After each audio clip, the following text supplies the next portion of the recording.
Buenas tardes a todos. Bueno, en esta tarde me gustaría que hiciéramos todos un ejercicio de imaginación e intentemos modernizar esta historia, esta parábola que nos acaba de leer Jessica y que yo he titulado la paradoja del perdón. Supongamos, vamos a imaginarnos que el fariseo, el personaje del fariseo, se llama Juan y que el publicano se llama Paco. Si hay algún Juan o algún Paco aquí, no se den por aludidos, ¿vale?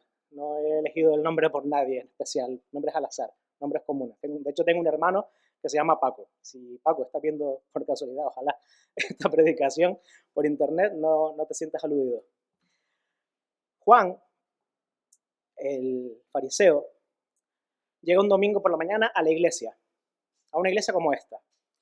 Es un lugar familiar para él, se ha criado allí, ha ido a la escuela dominical desde pequeñito, todos le conocen y todos le respetan. Lleva una Biblia de estas enormes debajo del brazo cada domingo. Y este domingo en particular decide sentarse en los asientos de adelante para que le vean bien, porque está muy orgulloso de sí mismo. Juan es ese tipo de personas que tiene una buena imagen, siempre involucrado en buenas causas, involucrado en la iglesia, líder de jóvenes cuando era joven y ahora es una persona de referencia en la iglesia. Nunca mezclado en asuntos turbios como sexo, drogas o alcohol. Y cuando Juan reflexiona sobre su vida, se siente muy satisfecho de sí mismo, muy orgulloso de lo que ha hecho y de lo que ha sido como persona. Él piensa algo así como, qué bueno es saber que soy un buen cristiano. Nada de lo que avergonzarse, por lo menos aparentemente, por lo menos nada grave. De pronto llega Paco a la iglesia y entra cuando ya todos están sentados, porque llega el último, llega sin muchas ganas, sin muchas intenciones, no sabe muy bien por qué está ahí. Y Juan le ve. Paco es la antítesis de Juan, ¿vale? Paco es todo lo contrario a lo que es Juan. Paco nunca se involucró demasiado en la iglesia.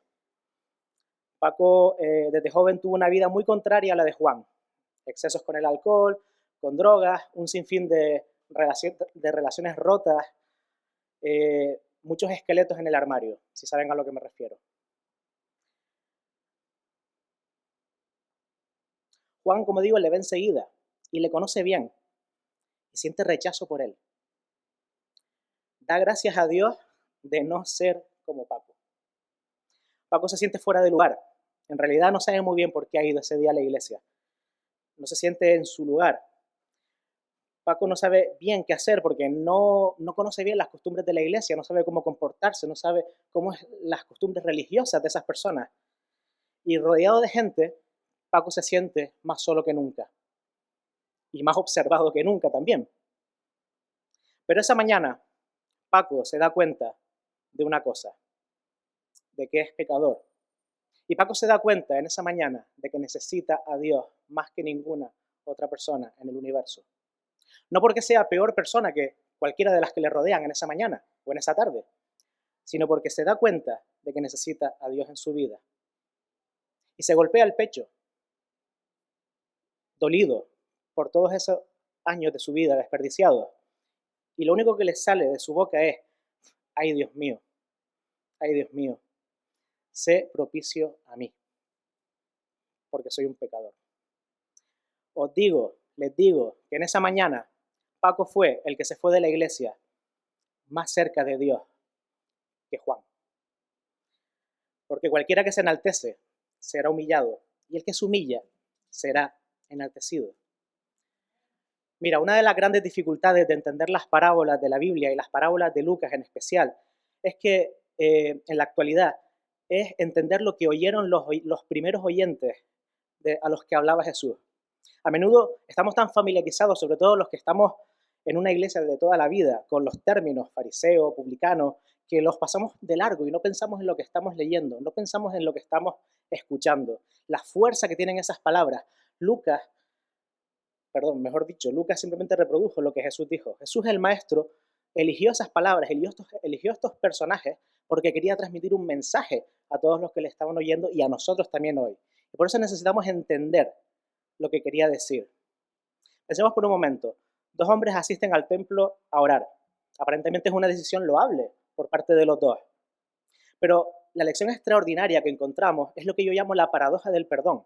es que mientras que uno de ellos se encontró esa mañana con Dios de verdad, otro se fue a su casa pensando que había ido a adorar a Dios y que lo había hecho, pero no había tenido el más mínimo contacto con Dios. El texto de nuestras versiones modernas traduce el versículo 11 como oraba consigo mismo, pero se puede traducir también perfectamente como se oraba a sí mismo. Y así estaba haciendo el fariseo de nuestra historia esa mañana.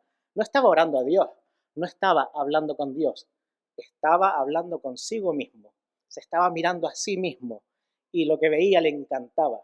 Se estaba enorgulleciendo mucho de lo que él creía que había conseguido por sí mismo. Esa gran persona que él creía que era.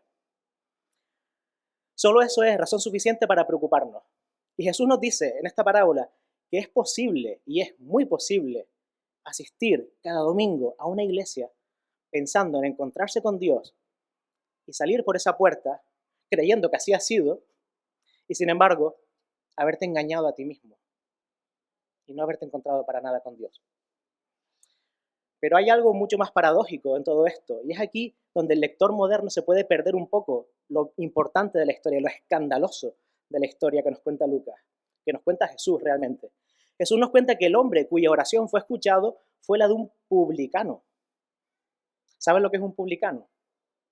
Un publicano es como lo que sería hoy en día un inspector de Hacienda, un recaudador de impuestos. Vale, a nosotros hoy en día no nos dice gran cosa. Vale, tampoco es que hoy en día los inspectores de Hacienda sean los tipos más populares de nuestra sociedad, ¿vale? Puede que no sean las personas que mayor simpatía despierten, pero no son personas especialmente odiadas. Por lo menos no eran odiadas como eran odiados los publicanos en esta época. Porque había una característica histórica que es importante destacar. En el tiempo de Jesús, Palestina estaba gobernada por los romanos, estaba subyugada por los romanos. Y los publicanos eran judíos que se habían prestado a recaudar impuestos para ese imperio romano. Estaban traicionando a su país, estaban traicionando a su patria, a su pueblo. Y más que eso, eran delincuentes, eran corruptos, robaban, cobraban mucho más de lo que tenían que cobrar y se quedaban con parte para su bolsillo. Y todo el mundo lo sabía. Eran las personas más despreciables para un judío de la época. Imagínate la persona que más puedes despreciar hoy en día por su talante moral. Un violador, un abusador de niños, no sé, ponle el nombre que quieras. Y ponte en el lugar de los judíos de esa época. Esa persona es la que tenían delante entrando en la sinagoga. Alguien despreciable, alguien que no merecía entrar en ese lugar santo. Y Jesús dice que esa mañana la oración que Dios escuchó fue la de ese hombre. Por otro lado, Jesús nos dice que el hombre que se fue a casa sin ser escuchado era fariseo. Y aquí es donde nuestros oídos modernos también se pueden despistar un poco en la historia y no entender lo que realmente está diciendo Lucas aquí. Aunque no seamos muy religiosos, aunque sea la primera vez que vienes a la iglesia, aunque sea la primera vez que escuchas esto en YouTube, seguro que todos tenemos claro que en cuanto escuchamos la palabra fariseo, es que ese va a ser el malo de la película. Ese va a ser el malo de la historia. A nuestra mente afloran toda clase de pensamientos negativos hacia esas personas, ¿verdad? Hacia los fariseos. De hecho, hay una palabra en castellano que es farisaico. Y se dice, esto es farisaico, es como hipócrita. De nuevo, tenemos que decir que los oyentes originales de Jesús de ese siglo I, que escucharon por primera vez esta historia, esa palabra no les sonaba para nada mal. Todo lo contrario, era algo bueno. Los fariseos eran hombres de iglesia, estudiosos de la palabra, escrupulosos a la hora de cumplir la ley de Dios. Eran patriotas, eran gente que defendía a Israel, eran filántropos, ofrendaban, cuidaban de los pobres, eran un modelo de santidad, un ejemplo a seguir. No podemos permitirnos el lujo de perder esto para entender realmente lo que estaba diciendo aquí Jesús, lo escandaloso del mensaje de esta parábola de Jesús para los que le estaban escuchando por primera vez. El bueno de la película era el despreciable, era el delincuente, era el que moralmente era despreciable, y el malo de la película era el hombre religioso, el hombre respetable, el hombre con buena imagen. ¿Qué estuvo mal en la oración del fariseo y qué estuvo bien en la oración del publicano para que Dios tuviera en cuenta a uno y a otro no? La respuesta es fácil. Vamos a fijarnos en cómo comienza la oración del fariseo. Dice, Dios, te doy gracias porque no soy como los otros hombres. Imaginemos que un hombre va a la consulta del médico. De hecho, yo he tenido que ir esta semana, ayer, al médico. Y le dice, doctor, no por nada grave, no se preocupen, no, estoy bien. Y le dice al médico, doctor, tengo una salud excelente, mis pulmones funcionan perfectamente, estoy en mi peso ideal, tengo un tono muscular perfecto, mi aparato digestivo funciona como un reloj, mi circulación es de primera, no tengo dolores, ni infecciones, ni molestias de ninguna clase. En resumen, a diferencia del resto de los pacientes que están en la sala de espera, estoy como una manzana de sano. ¿Qué le puede decir el médico a ese hombre? Para empezar, ¿qué haces aquí? ¿Para qué has venido? ¿Para qué te has levantado de tu cama? ¿Para qué has salido de tu casa y has venido aquí? ¿Qué le puede decir el médico?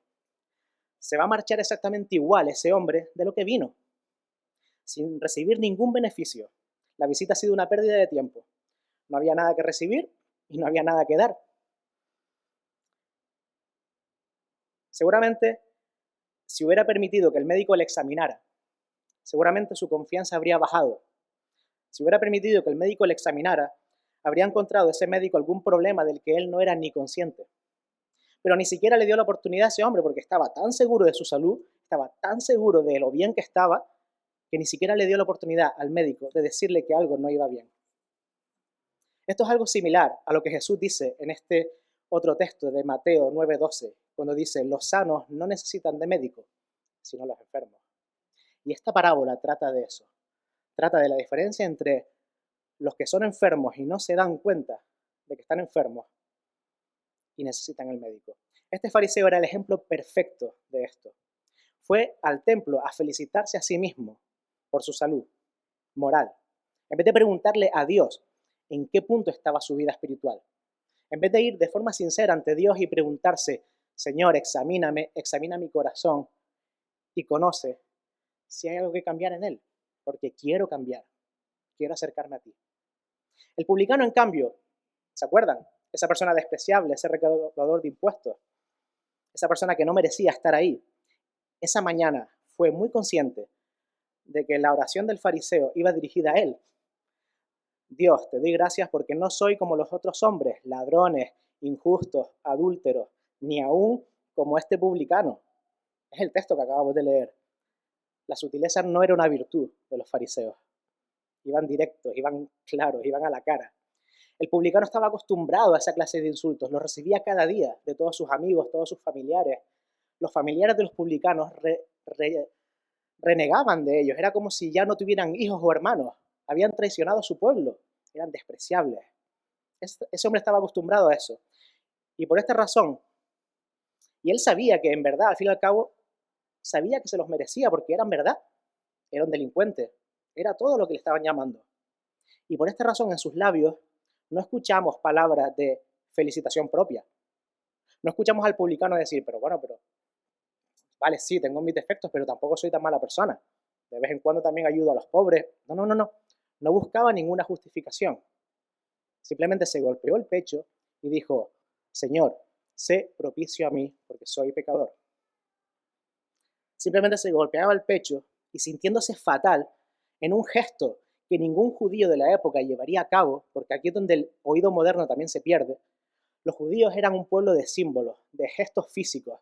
Con los gestos físicos hablaban más que con las palabras. Y golpearse el pecho en el templo era un símbolo de auténtica angustia espiritual. No lo hizo por casualidad. No lo escribe Lucas por casualidad. Nos dice algo también con ese gesto. Se sentía fatal. Se sentía el peor de los hombres en aquel momento. Dios, sé propicio a mí, pecador. Literalmente lo que dice aquí es el pecador. Si lo buscamos en el idioma original, pone el pecador. Porque realmente así se sentía ese hombre, se sentía como el único pecador del universo. No tenía nadie con quien compararse, no tenía la capacidad o la ganas de decir, bueno, sí, soy malo, pero los hay peores. No, se sentía el único pecador del universo. ¿Por qué?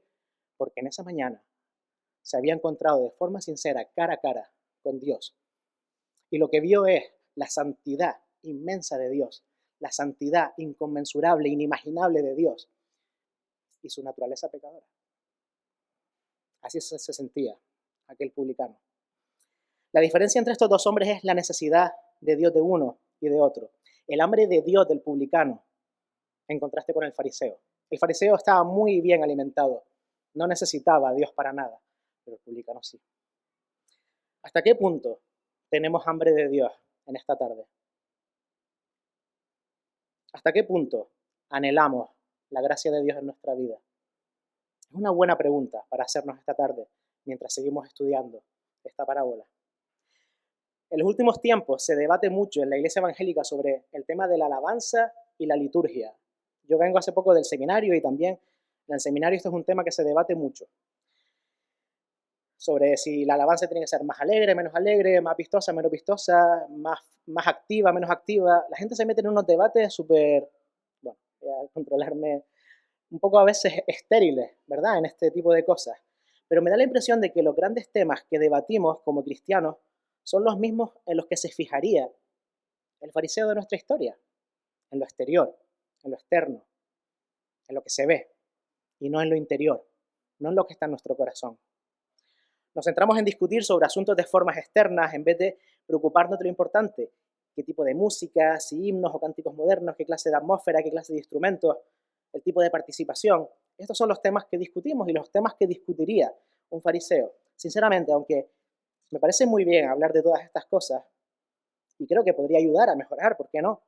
No estoy nada convencido de que nada de esto tenga algo que ver con la renovación espiritual y con la renovación de la adoración de la que nos está hablando Jesús en esta parábola. Muchas veces, y me incluyo yo, venimos a la iglesia como quien viene al teatro o al cine o a un estadio de fútbol, cada uno lo que le guste, a ver un espectáculo, a ver qué me ofrecen hoy, a ver si hoy la alabanza está tan inspirada como la semana pasada, a ver si el predicador está inspirado y tiene palabras que me llegan al corazón y me quebranten, y a ver si habla bien o mal, a ver si se enrolla mucho, como este que está aquí arriba, o si es rápido, es corto, a ver si tiene muchos gestos. Nos fijamos en lo exterior. A ver qué me ofrece hoy la iglesia. Y lo valoramos según las expectativas que hemos traído. Pero el estilo o la calidad de la alabanza, de la predicación, de todo lo que hay en un culto, no sirve para medir o juzgar la espiritualidad de los participantes de ella. Lo que determina si tenemos una verdadera relación con Dios. Cuando asistimos a su casa a orar, no es la música o la atmósfera, ni siquiera el grado de nuestra participación física. Pensar así es pensar como un fariseo judío y no como un cristiano. En el nuevo pacto de Jesús, cuando Jesús vino a la tierra y puso el nuevo pacto, que es las buenas noticias, el Evangelio es algo que no depende de las formas. Como dice en Juan 4:23, mas la hora viene y ahora es cuando los verdaderos adoradores adorarán al Padre en espíritu y en verdad, porque también el Padre, tales adoradores, busca que le adoren. Vuelvo a la parábola. ¿Por qué Dios escucha al publicano? Porque tenía un corazón para Dios. Porque tenía un corazón dispuesto a escuchar a Dios y a que Dios le cambiase. Sentía la necesidad de Él. Para él la adoración era cuestión de espíritu y de verdad. Por eso fue al templo aquel día. No por costumbre, no porque le invitaran, nadie le invitó. No porque se fuera a sentir mejor consigo mismo yendo, ni para que lo viesen como el fariseo. Simplemente porque sintió la profunda necesidad en su corazón de acercarse a Dios. Dios siempre escucha las oraciones de gente así. Si estás así en esta mañana, en esta tarde, si has venido así, con ese espíritu y con ese corazón en esta tarde, que sepas que Dios va a escuchar las oraciones de tu corazón. Pero no escucha a los que vienen a su casa como quien asiste a un espectáculo, simplemente para intentar disfrutar de lo que viene, o para que le vean, o para sentirse mejor consigo mismos. Eso nos lleva a lo segundo que Jesús quiere enfatizar en esta parábola. Dos clases de culpa. Por un lado, tenemos al publicano sintiéndose culpable, mientras que Jesús dice que volvió a casa justificado. Y por otro lado, el fariseo, que se siente completamente inocente, no se siente para nada culpable. Pero dice Jesús que volvió a su casa condenado, o por lo menos más lejos de Dios que el publicano. Mira, hay una cosa que se llama culpa irracional, un sentimiento de culpa desproporcionado que no está justificado por algo que has hecho. Hay gente que es así, hay gente que se siente excesivamente culpable por las cosas que ha hecho. Y ese exceso de culpa le impide acercarse a Dios. Ese exceso de culpa le impide perdonarse a sí mismo por cosas horribles que han podido pasar en su vida, que han hecho, algunas responsabilidad suya y otras no. Y luego hay otras personas como el fariseo, que se sienten inocentes de todo, aunque seguramente tengan muchas cosas de las que sentirse arrepentidos. Lo que olvida nuestra sociedad hoy en día muchas veces es que hay otro extremo, que es no sentir culpa en absoluto por nada. Y es lo que nos transmite la sociedad hoy en día, ¿verdad? Que la culpa es algo de nuestra conciencia, que tenemos que evitar, que tenemos que intentar quitar, porque nos va a bloquear o nos va a impedir ser felices y tenemos que ser felices. No tenemos que traumatizarnos con la culpa, sino que tenemos que intentar buscar la felicidad en nosotros mismos. Dios en el Evangelio dice algo distinto. Dios dice que todos somos culpables de algo en la vida, todos somos pecadores, pero que no debemos bloquearnos por esa culpa, sino que tenemos que llevar la culpa al lugar indicado, que es la cruz de Cristo. No intentar limpiarla por nosotros mismos con nuestras buenas obras o con lo buenos que podamos llegar a ser o podamos llegar a crearnos, sino por Jesús. En el siglo XXI la culpa ha dejado de formar parte de la experiencia humana y es más un problema psicológico. Y muchos van a la iglesia para sentirse mejor consigo mismos, para sentir que están bien. Pienso que esta es la razón por la que el fariseo se construye toda esa falsa religiosidad. Vengo a hablar de eso en esta tarde, de la falsa religiosidad, porque también es un problema de las iglesias y hay gente que se aleja de la iglesia porque encuentran en ellas personas falsas, personas hipócritas, personas como el fariseo. Y es verdad, puede haberlas, pero tienes que entender que si vienes a la iglesia, no vienes por nadie, no vienes por personas. O sí, perdón, vienes por una persona, nuestro Señor Jesús. Ese no te va a fallar, nunca. Ese sí es perfecto. Ese sí puede sentirse orgulloso de sí mismo. Pero ¿sabes qué pasa? Que Él además es humilde y nunca a humillarte, nunca va a juzgarte, vino a salvarte. Vamos a ver tres técnicas que usa el fariseo para justificar su culpa. La primera se especializa, y seguro que muchos hemos visto, si tienes experiencia en iglesias, seguro que muchos hemos visto esto alguna vez. Alguna de estas tres o las tres. La primera técnica es la obediencia negativa. Es decir, se esfuerza en destacar los pecados que no comete. Yo no robo. Yo no cometo adulterio. Yo no asesino. Yo no abuso de nadie. Soy buena persona. Esto nos hace sentirnos mejor como por nuestros propios pecados. Hace sentirnos que nuestros pecados son poca cosa, porque no hacemos nada grave. Y en general, somos buenas personas. Somos personas respetables. Somos personas con las que podríamos vivir y podríamos compartir una vida.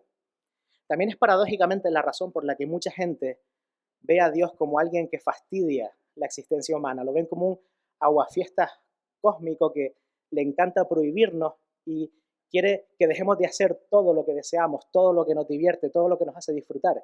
Y no es verdad. Dios no hace eso. Dios no es así. Es esa gente religiosa con su afán de tapar sus miserias morales con lo que no hacen, los que hacen que ser cristiano parezca algo aburrido, parezca que seamos unos ancianos cansados de vivir. Y no es verdad. Los cristianos somos los que más ganas de vivir deberíamos tener, porque tenemos vida y vida en abundancia. Podemos hacer todo lo que queramos, siempre y cuando podamos dar gracias a Dios con ello. Y Dios nos tiene un montón de cosas reservadas, maravillosas, para disfrutar de nuestra vida. Tenemos que transmitir esa vida a los demás. En segundo lugar, se especializa este fariseo en lo que yo llamo la obediencia legalista. Hace una lista de todas las inútiles obras que realiza para ganarse la justificación de sus pecados, como ayunar 2 veces, como hemos leído en el texto, 2 veces a la semana ayunaba este hombre. Madre mía. ¿Sabes qué pasa? Que Moisés en la ley solo te dice que es necesario una, pero él lo hace 2 veces para demostrar que es el doble de cristiano que tú, el mejor. También dice que da el diezmo de todas sus posesiones, cuando la ley de Moisés te dice que solo des el diezmo de tus ingresos. Pero él lo da más, él da más allá porque él quiere ser mejor que tú, y que yo, y que todos. Quiere demostrar lo santo que es. No para agradar a Dios, sino para agradarse a sí mismo y para que tú y yo le felicitemos. Ese es el legalismo. Hoy en día, desgraciadamente sigo habiendo muchas personas religiosas en las iglesias que van en este plan, preocupándose por los detalles triviales de sus vidas, cuando hay un monstruo moral escondido debajo de la cama. Y te digo una cosa, ese monstruo moral al final termina saliendo. Y es peor que cualquier cosa que podamos hacer en el día a día. Y en tercer lugar, este fariseo se especializa en la obediencia comparativa. No soy como los demás hombres, como el publicano, por ejemplo. Esta no falla. Este es el top one de las excusas. Porque siempre habrá alguien peor que tú. Siempre habrá alguien peor que tú, ¿verdad? ¿Quién cree aquí que es una mala persona? Sinceramente. Una persona horrible. Nadie. Todos somos buenas personas en general. Todos nos toleramos, ¿verdad? A nosotros mismos. Vivimos con nosotros mismos cada día, como para no hacerlo. Siempre hay alguien moralmente más despreciable que tú.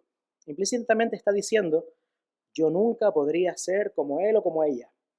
De nuevo, ese comportamiento no es más que un engaño a nosotros mismos para distraer nuestra atención de nuestra propia culpa, de las cosas en nuestra vida que hay que arreglar y lo sabemos. Como dice Jesús en Mateo 7:3, miramos la mota del ojo ajeno antes de la viga en el nuestro. O como dice Pablo en Romanos 2:3, intentamos escapar del juicio convirtiéndonos en jueces.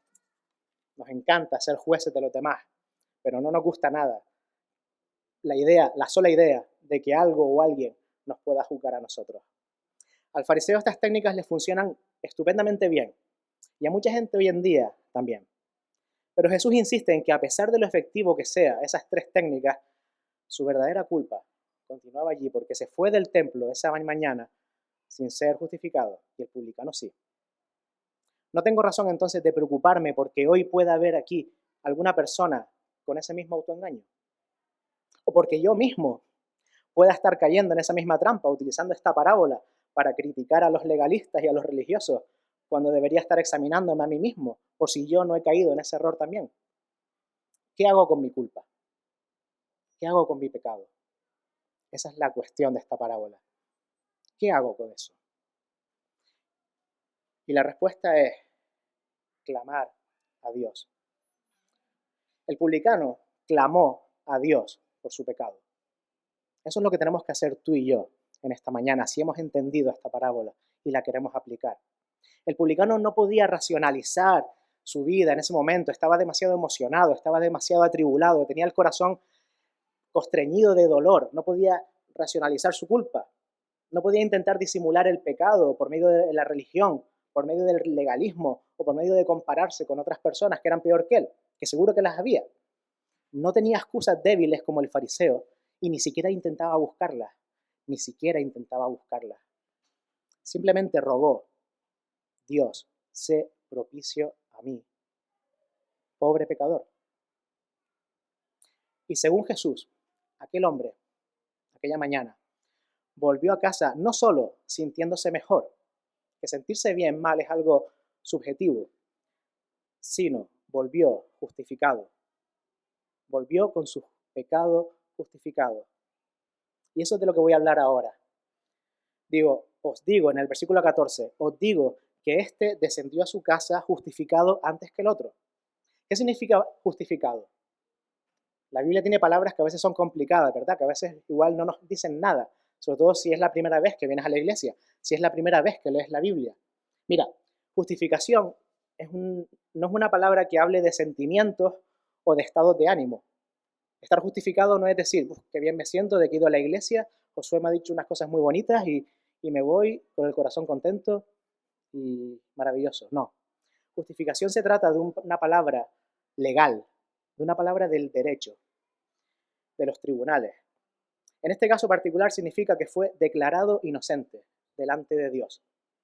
Aquel publicano se fue de esa mañana del templo sintiéndose inocente delante de Dios, porque tuvo la absoluta certeza de que al rogar perdón por sus pecados, Dios le había perdonado y Dios había justificado sus pecados. Y Jesús quiere que aprendamos en esta mañana que el cristianismo, el seguir a Jesús, tiene que ver con esto. tiene que ver con el descubrimiento de una justificación así. No significa de venir cada domingo a la iglesia, no significa de tener una religiosidad, no significa de ser buena o mala persona o hasta un grado de bondad o de maldad. Significa de haber tenido un encuentro verdadero y personal con Jesús, haberle reconocido nuestros pecados de forma sincera, como ese publicano que se le quebró el corazón en esa mañana porque supo que era pecador, que era culpable y rogó por perdón. No es un método para callar conciencia, sino que la justificación limpia nuestras vidas. No es una anestesia moral, algo que nos ayuda a dormir por las noches, es una limpieza interior. Martín Lutero dijo en una ocasión que hay dos clases de personas en este mundo: pecadores que piensan que son justos y justos que piensan de sí mismos que son pecadores. Básicamente, la diferencia entre ambos está en la forma en la que quieran obtener esa justificación. El fariseo era un hombre, como apunta Lucas, que confiaba en sí mismo como justo y menospreciaba a los otros. Quería conseguir el cielo por sus propios medios. No tenía, según él, nada de qué avergonzarse. Todo lo contrario, tenía mucho de lo que enorgullecerse. El fariseo quería atravesar las puertas del cielo con la cabeza alta. ¿Y sabes qué? La entrada al cielo no se hace así. Se hace de rodillas, sabiendo que no es por obra tuya, sabiendo que no es por mérito tuyo, sino es por mérito de aquel que murió en una cruz siendo inocente para que tú pudieras entrar por esas puertas. Esa es la lección principal que nos da el propio Jesús. Jesús en su ministerio aquí en la tierra, si has leído el Evangelio, si has leído su historia, aceptó el título de Señor, pero durante toda su vida no hizo otra cosa que jugar el papel de siervo. Él sabía que era el Señor, él sabía que era el Hijo de Dios, él sabía que era bueno, bueno de verdad, el único de la historia de la humanidad que podía llamarse a sí mismo bueno, pero aceptó siempre el papel de siervo. ¿Sabes por qué? Porque él sabía que el que se enaltece será humillado y el que se humilla será enaltecido. Jesús nos insiste en su ministerio que en la tierra que debemos ser humildes porque el corazón de Dios es humilde. No nos extraña entonces que el fariseo no pueda, en este momento, en ese estado en el que está. No sabemos si la historia es real o es una historia inventada por Jesús para contar una historia moral, pero en aquel momento el fariseo no podía entrar así al cielo porque despreciaba la humildad. En cambio, para el publicano era su única salida. Dios, sé propicio a mí, pecador. Algunas traducciones dicen, ten misericordia de mí. Entiendo que es una traducción pobre, porque la palabra propicio no se usa hoy en día. No es una palabra que usemos hoy en día, ¿verdad? Propiciación, propicio. Pero en aquel momento sabían muy bien de lo que estaban hablando, porque estaban en el templo de Jerusalén. Y en el templo de Jerusalén hacían unas cosas que eran sacrificios. Cada día que se reunían en el templo, el sacerdote hacía en el templo sacrificios en el propiciatorio. ¿Por qué? Para limpiar el pecado del pueblo de Israel. Por eso usa esa palabra, Señor, sé propicio a mí. Sin haber todavía sucedido ese acto, en este momento Jesús todavía no había subido a la cruz, nos está adelantando por medio de esta historia que este publicano entendió que su pecado necesitaba un sustituto, que su pecado para ser perdonado necesitaba un sacrificio justo, y el único sacrificio justo que podía haber era el de nuestro Señor Jesús. La esperanza del publicano no estaba en el carácter amoroso y compasivo de Dios, sino en la gracia. Esa gracia que tú y yo, si somos cristianos hoy, disfrutamos, pero en aquel momento todavía no disfrutaban porque Jesús no había subido a esa cruz y no había descendido de ella y había sido elevado y había sido resucitado al cielo. La Biblia habla de perdón, pero no de que el perdón sea barato. El perdón no es barato. Si te han predicado alguna vez que el perdón de Dios es barato, te han engañado. Si te han predicado alguna vez que la gracia es gratis, sí, es gratis. No tienes que hacer nada para recibirla. Pero para que tú la recibas gratis, alguien tuvo que pagarla. Y a un precio muy alto, altísimo. Al precio de la sangre del Hijo de Dios.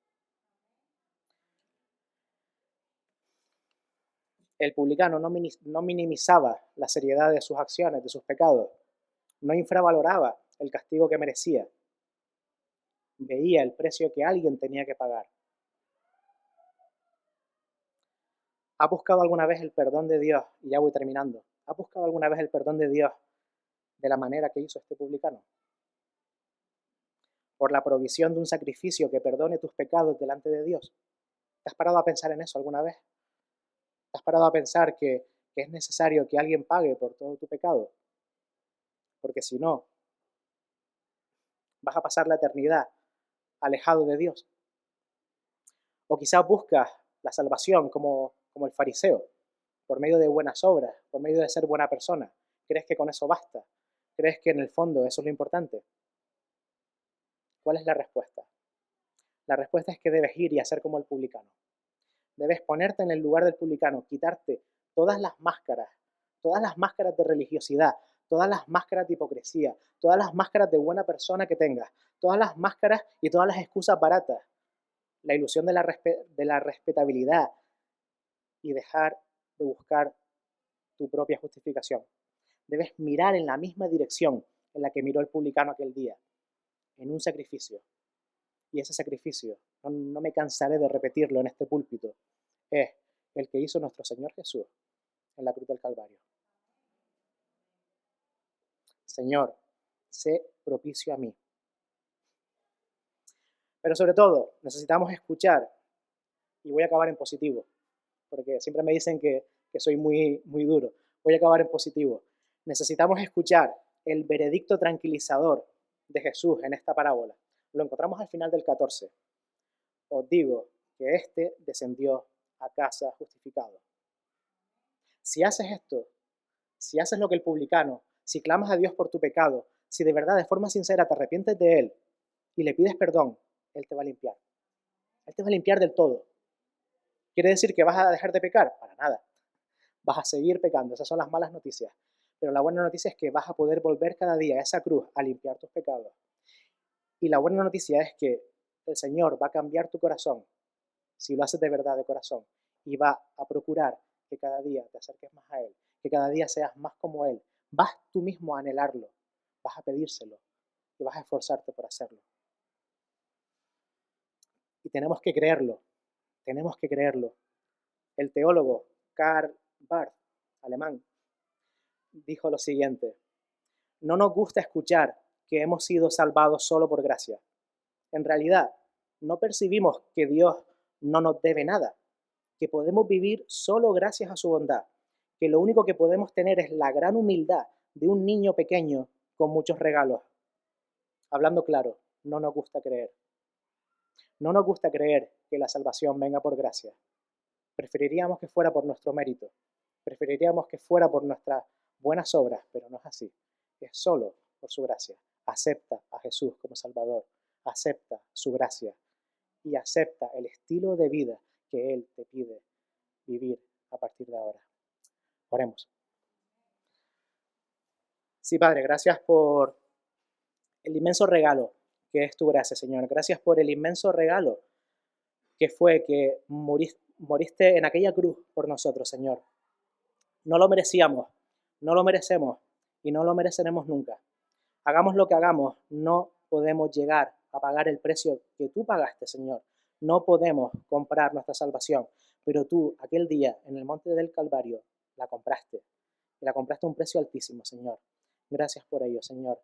Señor, te pido que en esta tarde, si hay alguien que todavía no le ha entregado tu corazón a ti, que reflexione, Señor, como el publicano, que clame a ti como el publicano, con esa humildad, que se golpee el pecho si quiere, que haga lo que quiera como acto físico para ello, pero que lo haga de corazón, que clame a ti y que diga: Señor, sé propicio a mí y perdona mi pecado. Y si hay alguno aquí en esta tarde, yo mismo, que en algún momento pueda caer en lo que cae el fariseo, ayúdanos a examinar nuestro corazón, ayúdanos a humillarnos, Señor, ayúdanos a no enaltecernos, ayúdanos a entender que somos igual de pecadores que cualquier otro ser humano, Señor, que necesitamos de esa gracia tuya cada día, que necesitamos de tu limpieza cada día, que necesitamos ser cada día más como tú, Señor, más como tú y no más como nosotros, Señor. Cámbianos, Señor, méjoranos, haznos parecernos más a ti cada día. Y que como iglesia sepamos transmitir ese amor a los que nos rodean. Que como iglesia sepamos transmitir esa luz que tú nos mostraste un día y sepamos hacer que otros acepten esa luz en sus vidas y nunca deje de iluminar su camino, Padre. En el nombre del Señor Jesús.